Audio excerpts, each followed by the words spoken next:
వాళ్ళని పిడికిలెత్తరో ఆ జననం జన అజ్ఞానం తొలుచుట కొరకో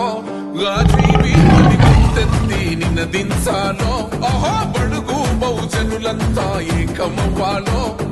విశ్వవ్యాప్తమయ్యింది ఆయన ప్రతిమా నిలువెత్తు కరిగిపోతూ నిలిచిన జన్మ అడుగడుగున జాతి కొరకు కోరినవాడు పీడిత జన కోసలనే తరిమినవాడు ఎంతమంది ఎత్తుకునను జైవించండా ఎవరో ఒక్కరు దిగితే ఉండదు అంట మనమందరం ఒక్కటి అయితే విజయం రాగా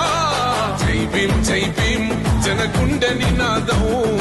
అందరం ఒకటై గెలవాలి సమాజం జై భీమ్ ఒక యుద్ధ నినాదం అందరి కోసం